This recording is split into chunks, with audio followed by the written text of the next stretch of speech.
Merci beaucoup. Je n'aurais pas dû vous donner cette présentation parce qu'elle me prend beaucoup de temps. Parfois pour rien. Madame la représentante du bourgmestre, merci d'être là avec un masque pour son effet d'exemplarité pour la saison qui vient. Les écoles reprennent, on se regroupe. J'apprête déjà et mesdames, messieurs, chacune et chacun à ses titres, ses grades, ses qualités, je suis heureux d'être avec vous pour parler de ces questions cruciales, crucifiantes, mais aussi de la réhumanisation après vous. Réhumanisation. J'ai été moi-même victime de l'acte de racisme lorsque je faisais mon master, quelque part, je ne dis pas où. Je suis allé chez le directeur du master. J'ai dit, monsieur le directeur, je suis victime de votre du racisme de la part du secrétariat. Et comment est-ce que j'étais victime? Mes collègues. Et nous étions une vingtaine d'étudiants, tous européens de souche, sauf une Tunisienne, une Française d'origine tunisienne, et moi, le noir. Nous sommes à réunion, nous travaillons en groupe. Ah, tu n'as pas reçu la copie. La société ne vous met jamais en copie alors qu'elle a la liste. Et puis plusieurs petits signes, des indices, des indicateurs, des signes, des signaux, bref, des preuves. Le directeur a dû s'excuser de la part du racisme. C'était le seul nègre. Et il se faisait que pendant que j'étais le seul noir, un professeur, je ne sais pas de quel cours, son master était nouveau. Je ne dis pas que son master était nouveau quelque part dans un pays européen. Alors, ce sont la médiation, c'est une discipline. C'était les grosses pointures qui venaient, les avocats généraux, des fonctionnaires internationaux qui travaillaient à Addis Abeba et ailleurs. C'était nouveau, c'était de grosses pointures. Le professeur était plus jeune que ces beaux messieurs, ces grandes dames. Alors, pour toutes les questions, pour voir sur quoi passer, c'est la Tunisienne d'origine française, la Française d'origine tunisienne, ou moi, qui solutionne la question pour voir si. Il avait peur. On ne peut pas formaliser des accusations, mais on sent des intuitions, là, des intuitions sur des discriminations. Et puis je me dis, mais comment est-ce que je vais faire mon travail de mémoire avec cet homme? Il nous a donné une méthode à 11 étapes, et j'ai formalisé. Il nous a dit, vous avez la liberté de ne pas suivre ma méthode, pourvu que vous puissiez en répondre. Et moi j'ai formalisé sa méthode, pas de risque. Le risque est zéro. Et puis, pendant que nous étions en mémoire, il a dit, tu as ritualisé. Il fallait bien que je ritualise cette méthode. C'était à mon corps défendant. C'était incroyable. Alors que j'avais conduit les femmes de mon pays jusqu'au prix UNESCO Managed 5 pour la tolérance et la non-violence. À l'époque où j'étais directeur de la culture, j'avais lutté contre ces histoires. Mais les femmes rwandaises avaient. Mais voilà, on est toujours donc, on n'y échappe pas. Alors, je vous présente un texte à 3 volets, un tableau diptyque. Premier volet, pour une hypothèse à potentielle valeur universelle, les 10 étapes d'un génocide. Référence à la Shoah, au génocide anti-juif. Deuxième volet, application de l'hypothèse à potentielle valeur universelle sur le génocide au Rwanda. Troisième volet, les mesures de prévention. Parce qu'à chaque étape, on peut toujours prévenir. On peut tout. Comment est-ce qu'on arrive à la dernière étape sans avoir jamais prévenu? Alors que l'humanité est là, alors que l'État est là, alors que les églises sont là, les religions révélées, représentées. On en arrive quand même à la 10e étape. Première étape du processus génocidaire, classification.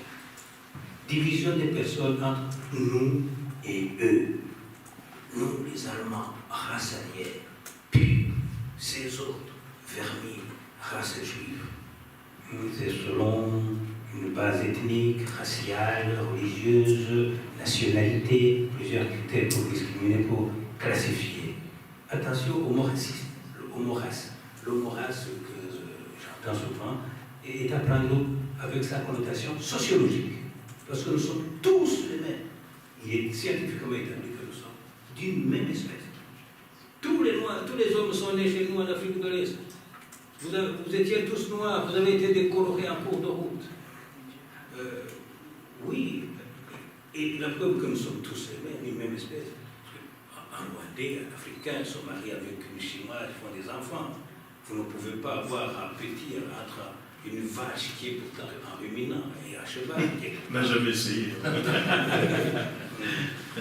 Donc voilà, classification. Eux versus nous.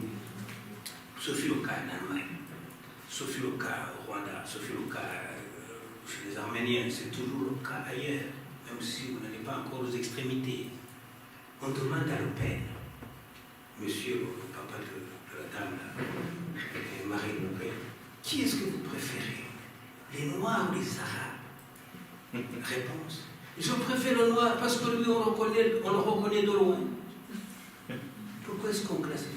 Parce que c'est difficile de le reconnaître. Alors on cherche au fond de je préfère les Noirs parce que ces Arabes qui nous ressemblent un peu sont infiltrés. On se ressemble, il faut essayer d'être différents, il faut les créer de toutes pièces. C'est un peu comme ces Tutsis. Moi, je suis Rwandais. À la Bible, je me demande, mais nous savons que ça vous gêne. Est-ce que tu es Tutsi? Moi, je dis, en Belge, Omer Marshall, sur lequel j'ai travaillé d'ailleurs, pendant la colonisation, c'était un agent de la colonisation, il a établi qu'il y avait 66% de sang mêlé au Rwanda. Et pourtant, dans les statistiques, tout ce qui circule, on vous dira 85% de Hutus, 14% de Rwandais, de Tutsis, et 1% de Tutsis. Vous avez une troisième composante qu'on évoque, parce que c'est 1%, comme si c'était une quantité négligeable. On n'est pas rwandais à 85%, on n'est pas rwandais à 14%, on n'est pas rwandais à 1%, on est rwandais ou on ne l'est pas. C'est un peu comme vos statistiques. Il y a combien d'enfants par famille belge? 1,8. Donc, pourquoi est-ce qu'on classifie? Parce que c'est difficile de reconnaître les gens, alors on cherche quelque chose, on force un peu. Alors, ces autres qu'on veut totalement autres, alors qu'ils ne sont pas si autres, eh bien, on les transforme en problèmes qu'il faudra un jour résoudre par une solution finale: extermination, annihilation, anéantissement. Il est pourtant possible de prévenir déjà cette étape. Troisième volet: développer des institutions universalistes qui encouragent la cohésion sociale. Et une légende amérindienne: il y a dans chacun de nous deux loups, un loup gentil et un loup méchant. Lequel grandira le plus? Celui que tu nourriras le plus. Cohésion sociale, idée, concept, valeur, puis institution pour mettre en œuvre ces idées, ces valeurs, ces concepts, puis folklore, expression de la réalité, expression du folklore, et vous établissez la relation sociale. Mais cela ne se fait pas lorsqu'il y a un processus génocidaire. Deuxième étape, la symbolisation. Après la classification, la symbolisation. Identification des gens en tant que juifs, en tant que tutsis, en tant que roms, en tant qu'arabes, en tant que sociaux, en tant que palestiniens, en tant qu'israéliens. Les distinguer par des couleurs, par des vêtements symboliques. Ça change selon les régions, selon les circonstances, selon les pays. Nous verrons qu'il y a toujours une singularité, une spécificité, une unicité à chaque événement. Aucun événement ne ressemble à un autre. Le génocide en Allemagne et en Europe a été industriel. Chez nous, il a été partie industrielle, partie artisanale. Pour la symbolisation, deuxième étape. La deuxième étape est donc celle de la symbolisation. Aux yeux du bourreau, la symbolisation est justifiée par le fait que ces autres qu'on tient pour différents ne sont pas si différents. S'ils étaient différents au Rwanda, on n'aurait pas demandé leur carte d'identité aux Tutsis. C'est parce qu'ils ressemblent aux Hutus, c'est parce qu'ils peuvent bien ressembler aux Hutus qu'on leur donne des cartes d'identité. Sinon, pourquoi leur donner on leur donne des cartes d'identité pour les différencier, parce qu'ils ne sont pas si différents que ça. méfiez-vous lorsque vous voyez des Rwandais. Ah, il est autour, parce que stéréotype, on dit, il a un gros nez, et là, une taille plutôt moyenne, pas très élancée. Ah, c'est bien qui me demande, est-ce que vous êtes sécurité? Et j'ai la taille qu'on attribue abusivement au Hutu. J'ai le nez qu'on attribue abusivement au Tutsi. Et j'ai l'humour qu'on attribue pas toujours abusivement au Batouba. Ils ont un sourire d'un humour croustillant. Donc c'est parce qu'ils ne sont pas si différents qu'on leur donne des symboles. Et puis il y a tout un système de symbolisation, on peut parler de désignation, le brassard pour le juif. On lui donne un brassard à porter parce qu'il faut qu'on l'identifie dès qu'on le voit. De quel moyen s'est-on servi au Rwanda lorsqu'on a oublié, dans le texte, de quel moyen s'est-on encore servi, le mot serviment, il faudra qu'on y revienne. Je nomme Locke, on y reviendra, il faut qu'on ait oublié de corriger. Au Rwanda, on a utilisé dans un premier temps le langage. Le langage est la toute première forme de symbolisation du réel.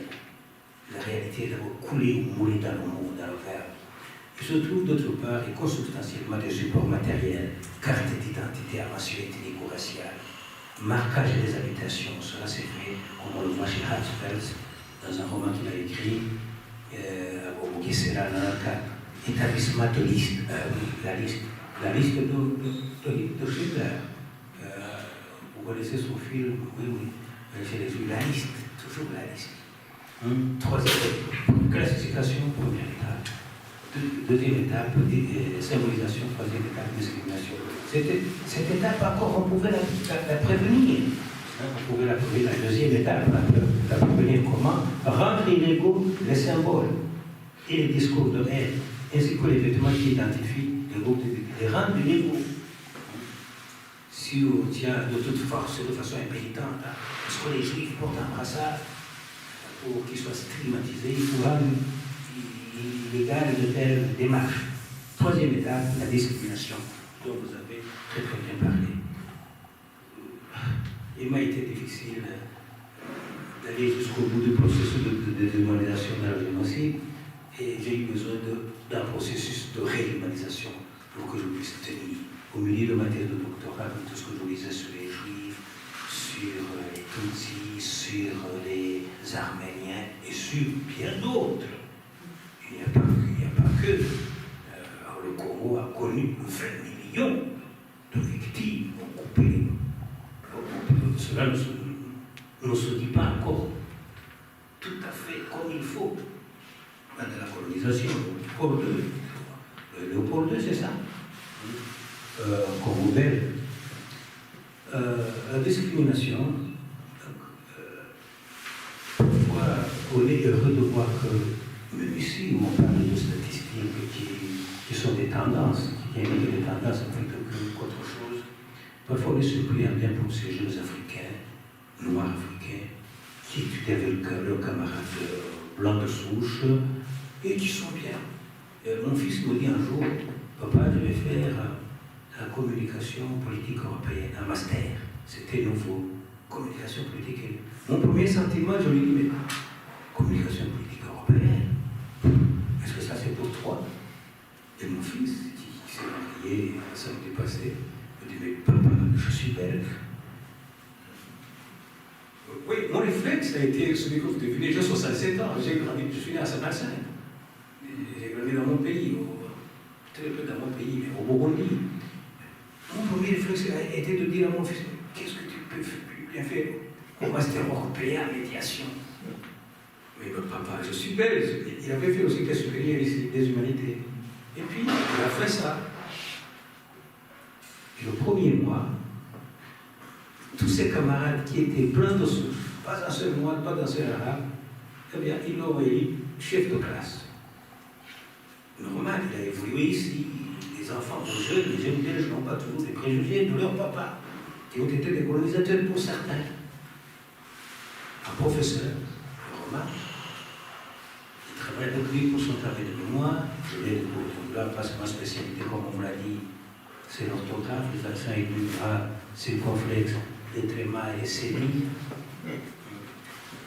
Et puis le professeur, qui est américain, le médecin, tu travailles là dans ma boîte, tu travailles avec l'Union européenne. Il travaille dans sa boîte. 2 mois après, monsieur à sa retraite, je ne sais pas pour, c'est pas antipédagogie, c'est pas pour venir sur mon cas, non, l'organisme, non. C'est pour dire qu'ici, il y a quand même il n'y a pas toujours de plafond de verre. Alors, consultation de l'Union européenne, à gauche à droite, nos enfants ne sont pas toujours des ils sont discriminés. Et il est heureux de constater que dans cette société, déjà le fait de nous donner ce panel, cet espace public, pouvoir s'exprimer publiquement. Vous avez ici 131, vous avez dit 131 nationalités différentes, madame? 131 nationalités différentes ici? Oh oui, bien, oui. Oui, à Louvain, je dis à Outigny Louvain. 181 nationalités différentes, parce qu'il y a une université, hein? 181. Donc là, des milliers de triangles, des espaces de neutralité, des espaces d'expression où les discriminations sont combattues avec beaucoup de succès. Alors, pour recentrer le débat, la discrimination, c'est un groupe dominant qui utilise 1. la loi, 2. les coutumes, 3. le pouvoir politique, afin de lier les droits d'autres groupes. Qu'est-ce qui s'est passé au Rwanda? Des mesures ont été prises pour déposséder les Tutsis de leurs biens, les frustrer de leurs droits économiques et sociaux, et d'une manière tout à fait générale, loin de mener une campagne de pacification et de rapatriement des réfugiés après l'exil des années 1959-60, les nouveaux responsables du pays se sont partagés leurs biens, ils ont distribué leurs terres, ils ont pris leurs vaches, leurs biens mobiliers et immobiliers, leurs boisements, et le ministre de l'Agriculture de l'époque, en 1964, a donné des modalités du partage. Partagez-vous les biens de tous. Et cela s'est fait. On a donc on en est à la 3e étape, c'est la discrimination. Pourtant, on pouvait prévenir ce que vous avez dans le 3e volet, respect de tous les droits civils, respect de tous les droits politiques, respect de la jouissance des droits à la citoyenneté. Les Tutsis au Rwanda étaient des citoyens de seconde zone. Toute discrimination fondée sur la nationalité, sur l'ethnicité, sur la race ou sur la religion doit être illégale. Cela ne fut pas fait et le pire est arrivé. Et puis cela a été doublé par l'exclusion. Exclusion en rapport avec les droits sociaux, exclusion de la fonction publique, exclusion de la vie publique, vie économique, vie culturelle, vie artistique. J'ai été directeur de la culture dans mon pays et j'ai trouvé des Hutus et des Tutsis qui étaient des artistes. Quand venait le temps de sortir pour une mission à l'étranger, chorégraphie à l'étranger, exhibition à l'étranger, jamais un Tutsi n'était retenu. On craignait qu'il ne s'exile. Exclusion de la vie affective. Le président Juvenal Habyarimana a contacté le président Mobutu de l'ancien Zaïre, actuelle République démocratique du Congo, pour lui faire part de son inquiétude des hauts responsables congolais se marier avec les Tutsis. Et monsieur avait peur. Et au Rwanda, bien sûr, aucun haut militaire ne pouvait épouser une femme Tutsi, une jeune fille Tutsi. Exclusion géographique aussi. Dans les années 59-60, au début du génocide, parce que la 94, c'est la solution finale d'un processus génocidaire qui commence avec le 24 mars 1957, le manifeste de Maputo. Alors, on va les reléguer dans des milieux invalidés. Rukumbi, Sake, Kihinga, Nyamata. Les premiers qui arrivent, 5433 personnes, 105 hospitalisés les 4 premiers mois, parce qu'il y avait la mouche tsetse, ça vous pique, vous tombez malade, vous êtes même fou. J'ai gardé les vaches dans la colline de Mouyinga. Eh bien, quand une mouche tsetse pique une vache, la vache court. À cause de toi, elle devient presque folle. Alors, il y a eu 37 naissances. Le premier jour, 32 décès sur les 37 premières naissances. On faisait passer tout cela pour une mort naturelle, alors que c'était programmé. Nous sommes en 1959-60. Tout cela pouvait se prévenir. Quatrième étape, déshumanisation. Affirmation par propagande de la valeur moindre du groupe victime par rapport au groupe généralement majoritaire. Les assimiler à des animaux, à des insectes, à des maladies, vermines, cafards, mouches. Le deuxième volet là, dénaturation des relations sociales entre Hutus et Tutsis. Tous les chercheurs conviennent du fait qu'avant la colonisation, même s'il y a eu toujours des guerres au Rwanda, guerres internes, guerres avec les pays limitrophes, il n'y a jamais eu de mémoire de Rwandais, de guerre entre Hutus et Tutsis. Vous voyez, des millénaires, jamais une bataille des Hutus contre les Tutsis, jamais, jamais. Pourtant, nos pays ne connaissaient pas l'irénisme, ne connaissaient pas que l'irénisme, la paix. Qu'est-ce qui a fait que les Hutus et les Tutsis soient haïs, se battent? Il y a eu une idéologie, une anthropologie coloniale. Les Tutsis ne viennent pas du Rwanda. Les Hutus sont des vrais autochtones. Dénaturation des relations sociales. Il a fallu. La Belgique est venue se présenter ses excuses le 7 avril 2000 à Gisozi sur un site de génocide. Le premier ministre de l'époque, Guy Verhofstadt, a présenté ses excuses. C'est les balises du génocide qui ont été posées par la colonisation belge. Que les Belges le reconnaissent. On pouvait prévenir cette déshumanisation qui animalise, qui diabolise, qui extranéise, qui dit vous n'êtes pas des nationaux.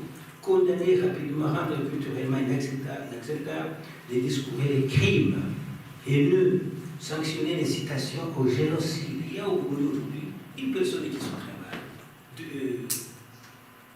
Kenny, Nariman, Kenny. Eh bien, il a des discours haineux. Je projette un jour de travail sur lui. Ah oui, il est là, et je suis là. Il est là, je suis là. Non, c'est pas normal qu'une personne se trépale, puis au de tout le monde. On peut des gens de cancrelats, cafards, serpents, insectes, poules, etc.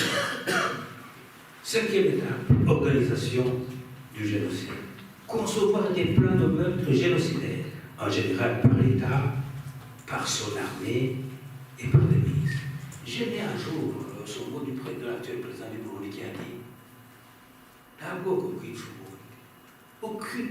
aucune ethnie n'a tué une autre. C'est toujours le pouvoir qui se couvre d'une ethnie.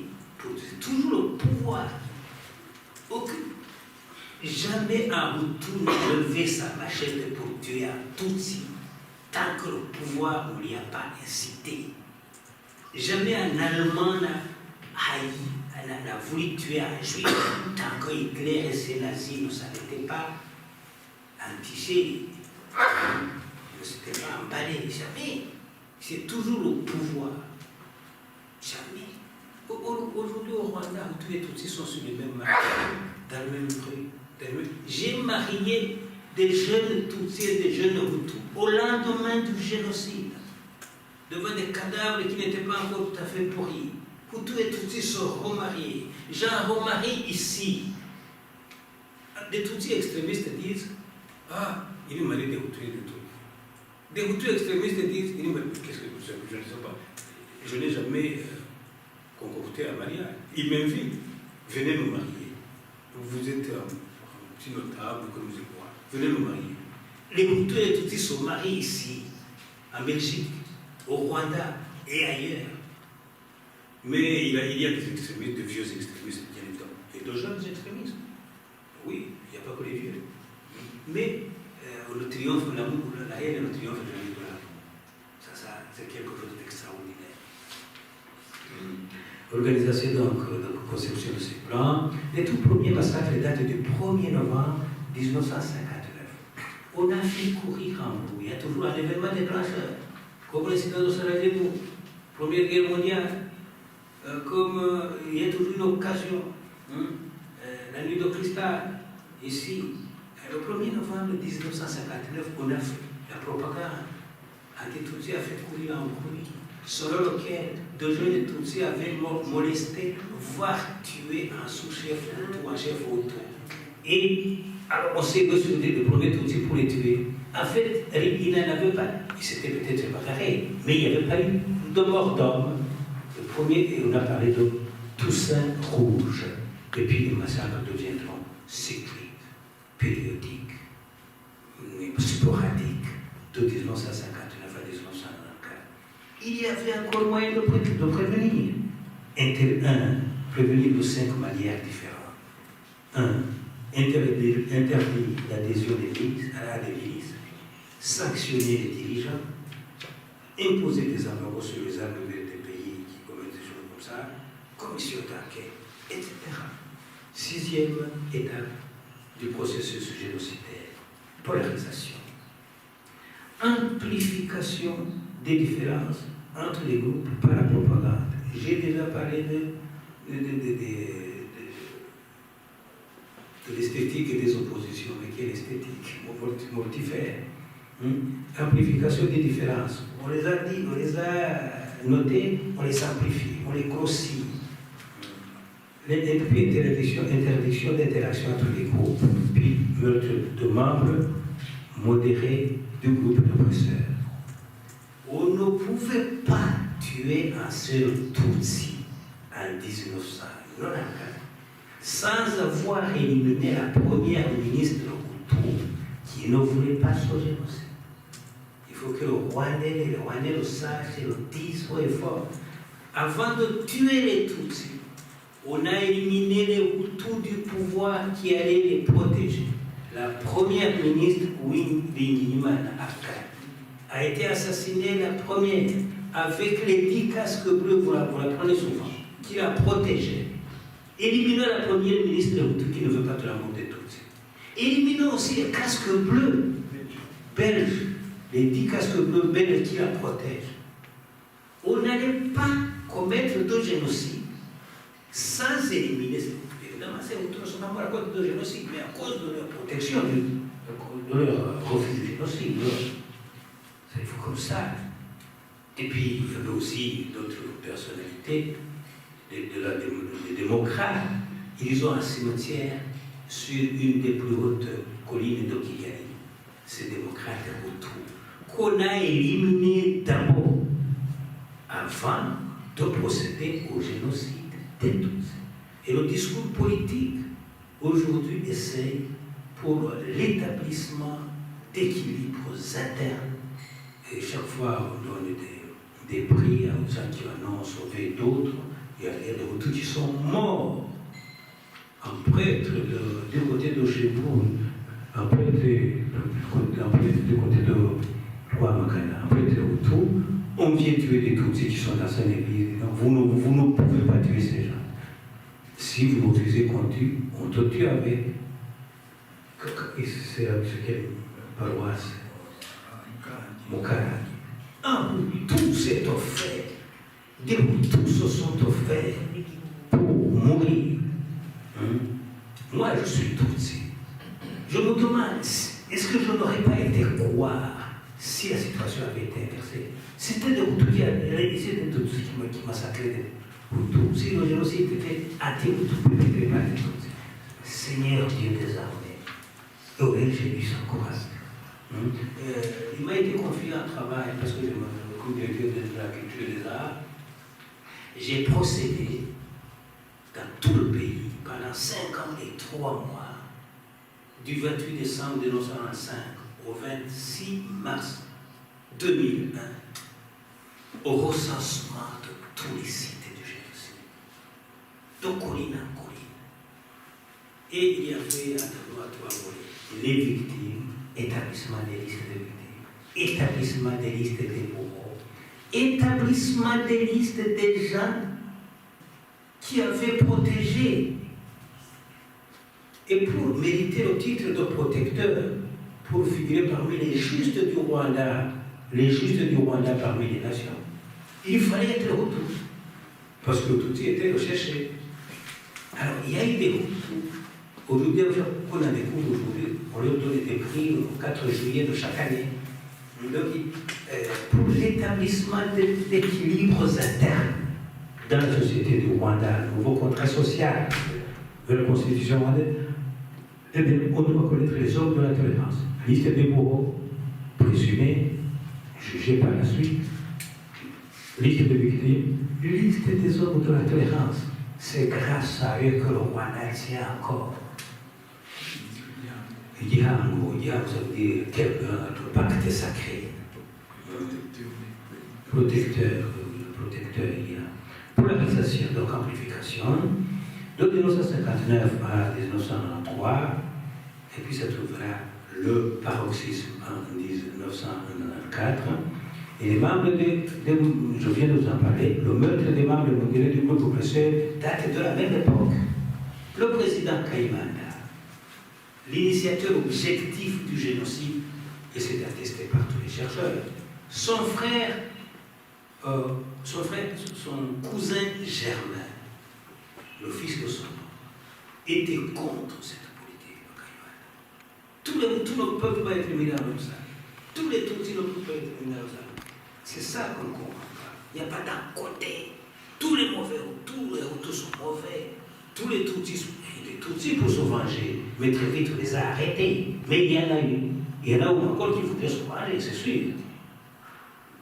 Pour vous dire que la globalisation rapide, le préjugé facile est à éviter. Polarisation, on pouvait là aussi prévenir, protéger les membres modérés. La première ministre Hutu, les démocrates Hutu, ils n'ont pas été protégés, alors que la MINUA, mission des Nations Unies au Rwanda, était là. Elle n'a pas protégé la première ministre Hutu, elle n'a pas protégé ces démocrates Hutu. Au contraire, comme disent les jeunes Belges, ils se sont cassés, ils sont repartis. Vous imaginez? Des militaires qui étaient là, des Nations Unies, le génocide se perpètre devant eux. Et au lieu d'offrir au secours et de renforcer les contingents, des renforts, ils se cassent, comme disent les jeunes Belges. Ils fuient. On ne les a pas protégés et on a rendu facile, loisir, le génocide anti-Tutsi. La 7e étape, la préparation, identification, séparation, obligation de porter des symboles, déportation, isolement, famille planifiée, bien sûr. On regroupe des Tutsis dans des églises, dans les communes. Mettez-vous dans des églises, on va vous protéger. Mettez-vous dans des stades, on va vous protéger. C'était à l'heure du prix, guet-apens, stratagème. Regroupez-vous, on va vous protéger. C'était pour tromper l'opinion nationale, internationale, mais momentanément.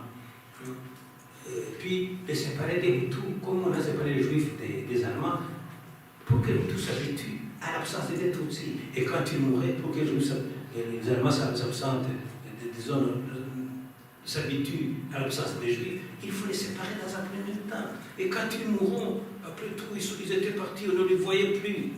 Ménagement de transition, mais parfois accéléré, parfois pas accéléré. On pouvait aussi prévenir. Comment pouvait-on prévenir la préparation? Par l'aide humanitaire, par des interventions internationales, par la protection grâce à des armées internationales qui viennent défendre. La persécution, la 8e étape. Les gens sont identifiés, ciblés, isolés, à l'isolement systématique, toujours sur base d'ethnie, de prétendues races, bases religieuses, nationalité, etc. Il y a des symboles, les biens sont pris, confiscation de biens, la 8e étape. Donc, on les isole systématiquement. Ce fut fait en Allemagne, ce fut fait au Rwanda. Aucun témoin ne doit survivre. Le génocide au Rwanda, Human Rights, Fédération internationale des ligues des droits de l'homme, édition Cartara, Boulevard Arago. Eh bien, que nous dit madame qui a travaillé avec 10 scientifiques collaborateurs à l'heure du génocide? il est procédé à des supercheries plurifonctionnelles qui incluent l'isolement systématique. 1. Les autorités militaires, les autorités administratives, les autorités politiques se lancent dans une entreprise de supercherie avec 3 objectifs en tête. Premier objectif, tromper les étrangers de façon à éviter les critiques des étrangers et peut-être obtenir un soutien. Ils l'ont obtenu de la France. Le président Macron est allé au Rwanda pour reconnaître la responsabilité.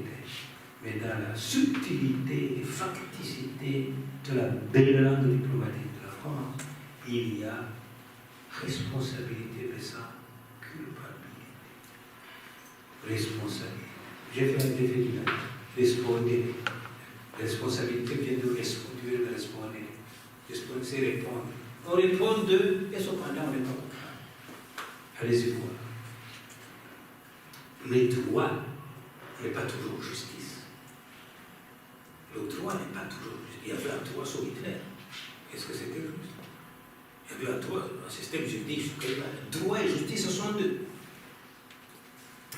Voilà donc, à l'heure du génocide, la radio-télévision libre d'Émile Colline, qui est liberté, je cite, les gens doivent observer leurs voisins, regarder s'ils ne sont pas en train de comploter contre eux, parce que ces comploteurs sont les pires. Les gens doivent se soulever pour démasquer les comploteurs. Ce n'est pas difficile de voir si quelqu'un est en train de comploter contre vous. Comme s'il y avait un miroir qui lit les armes. En Allemagne, ça fait le cas. En Rwanda, ça fait le cas.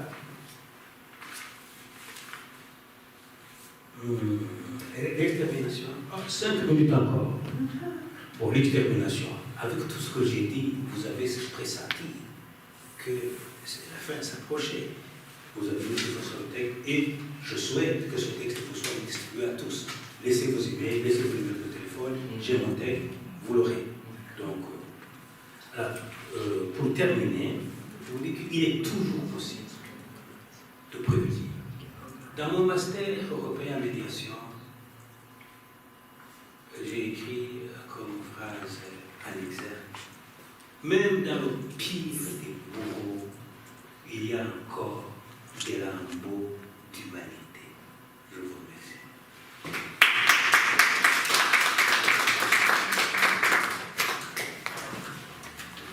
Merci beaucoup à Dr. Billy. On aurait aimé encore avoir plus de choses, surtout à la prévention, mais ce n'est pas possible. En tout cas, merci beaucoup. Tu nous as parlé des étapes détaillées du génocide. Et je rappelle effectivement que les gens peuvent voir ton texte ultérieurement.